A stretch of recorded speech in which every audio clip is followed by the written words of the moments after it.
ربكما تكذبان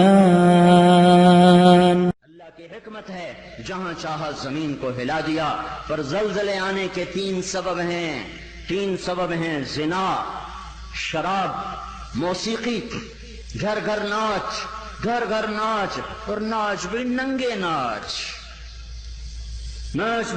ناچ، کہاں چلا گیا شرم و حیا؟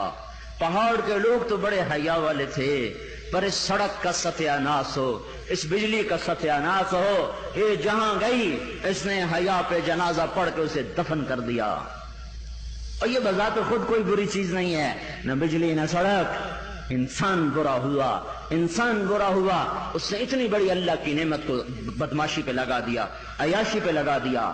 جب موسیقی کی سرتال ہو، ٹرکوں میں دیکھو گانے بج رہے، گاڑیوں میں دیکھو گانے بج رہے، بسوں میں دیکھو گانے بج رہے، اور بسوں والوں نے اشتہار لگا ہوتا ہے VCR ٹائم، بس بھرنے کے لیے اشتہار لگا ہوا ہے VCR ٹائم۔ ارے بدبخت، کہیں ٹکر ہو گئی، مر گئے تو اللہ کو کیا منہ دکھاؤ گے کہ کس حال میں میری موت آئی؟ زلزلے کیوں آتے ہیں، کیسے آتے ہیں؟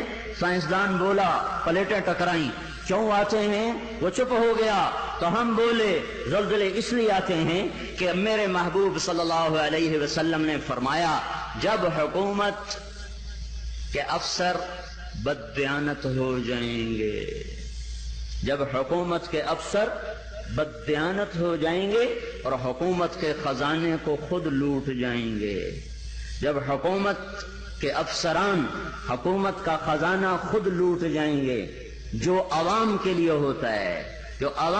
ہوتا ہے وہ افسران خود لوٹ لیں گے۔ میرے ایک دوست سیکٹری ریٹائر ہو گئے، 6 مہینے اسلام آباد رہے، پھر لاہور آ گئے، بڑی جلدی واپس آ گئے۔ کہنے لگے اگر میں 1 سال وہاں رہ جاتا تو یا میں پاگل ہو جاتا یا میں بھی ان کی طرح بددیانت ہو جاتا۔ 1 سال کہ شام کو جب بیٹھتے تو ایک سیکٹری بولتا اتنے بنا لیے، وہاں پلاٹ، وہاں گھر، سوئس بینک میں اتنے، امریکہ میں اتنے، انگلینڈ میں اتنے، اور میں بیٹھ کے سوچتا اور میری تو ریٹائرمنٹ قریب آ گئی، میں تو اپنا ذاتی گھر بھی نہ بنا سکا۔ تو مجھے خیال آیا اگر 6 ماہ میں اور رہ گیا تو یا میں ان کی طرح ظالم بھیڑیا بن جاؤں گا یا پھر میں پاگل ہو جاؤں گا۔ تو میں نے ان کے ہاتھ جوڑے، مجھے واپس لاہور بھیج دو، کسی کھڈے میں ڈال دو، باقی وقت عافیت سے گزر جائے۔ یہ صرف سیکٹری کی بات نہیں، سپاہی سے لے کر سیکٹری تک، ایک کلرک سے لے کر جج تک اور وزیر تک، سب ایک لائن لگی ہوئی ہے، اذا اتخذ الفیء دولا، جب حکومت کے لوگ حکومت کا خزانہ خود کھانا شروع کر دیں گے۔ والامانۃ مغنما، صرف حکومت والوں کی بات نہیں ہے، عوام کیسے ہوں گے؟ عوام بھی بددیانت ہو جائیں گے، اور خیانت کرنا ہنر سمجھا جائے گا، دھوکہ دینا ہنر سمجھا جائے گا، فراڈ کرنا ہنر سمجھا جائے گا۔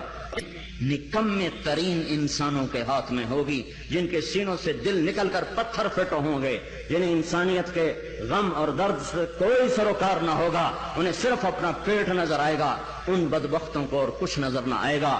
اور کیا ہوگا؟ اکرم الرجل مخافۃ شرہ، ایک دوسرے کو سلام کیے جائیں گے، افطار پارٹیاں دی جائیں گی، اور اندر میں بغض چھپا ہوگا، اندر میں نفرت چھپی ہوگی، اندر میں اس کے شر سے بچنے کے لیے یہ سارے ہو ہا ہو رہے ہوں گے۔ اور کیا ہوگا؟ وارتفعت الاصوات فی المساجد، مسجدوں میں لڑائیاں شروع ہو جائیں گی، جھگڑے شروع ہو جائیں گے، فرقہ واریت کی آگ بھڑک اٹھے گی، اور نادان خطیب وہ ایسی آگ لگائیں گے کہ سارا چمن جل کے راکھ ہو جائے گا، اور جو امت اوروں کو سایہ دینے والی تھی وہ ایک دوسرے کا گلے کاٹنے پر لگ جائے گی۔ مسجدوں میں آگ بھڑک اٹھے گی فرقہ واریت کی اور نفرت کی اور تعصب کی۔ اور کیا ہوگا؟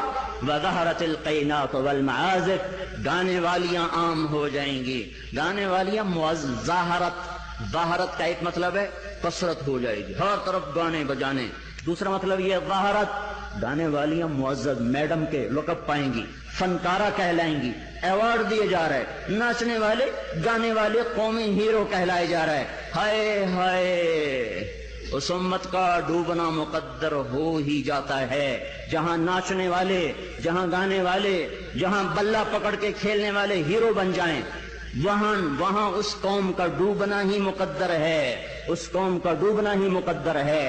یا صرف ایک گیند اور بلے پر لوگ قربان ہو رہے ہوں اور فدا ہو رہے ہوں، اور ناچنے والے اور گانے والے اور گانے والیوں پر لیبل لگائے جا رہے ہوں اور ان کو میڈل دیے جا رہے ہوں، اور گھر گھر تہذیب ننگی ہو چکی ہو.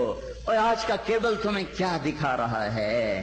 کون سا ایبٹ آباد کا گھر ہے جہاں جہاں عزت کا دامن چاک نہ ہوا ہو، جہاں حیا کو اٹھا کے باہر نہ پھینک دیا گیا ہو، جہاں شرم و حیا کسی پہاڑ کی چوٹی میں جا کر دفن نہ کر دیا گیا ہو. وظہرت الکائنات والمعازف، گانے والیاں، گانا عام، موسیقی عام. اقبال رحمت اللہ علیہ نے فرمایا تھا، تجھ کو بتاتا ہوں کہ تقدیر امم کیا ہے. شمشیر و ثنا اول، طاؤس و رباب آخر. رتم فبأي آلاء ربكما تكذبان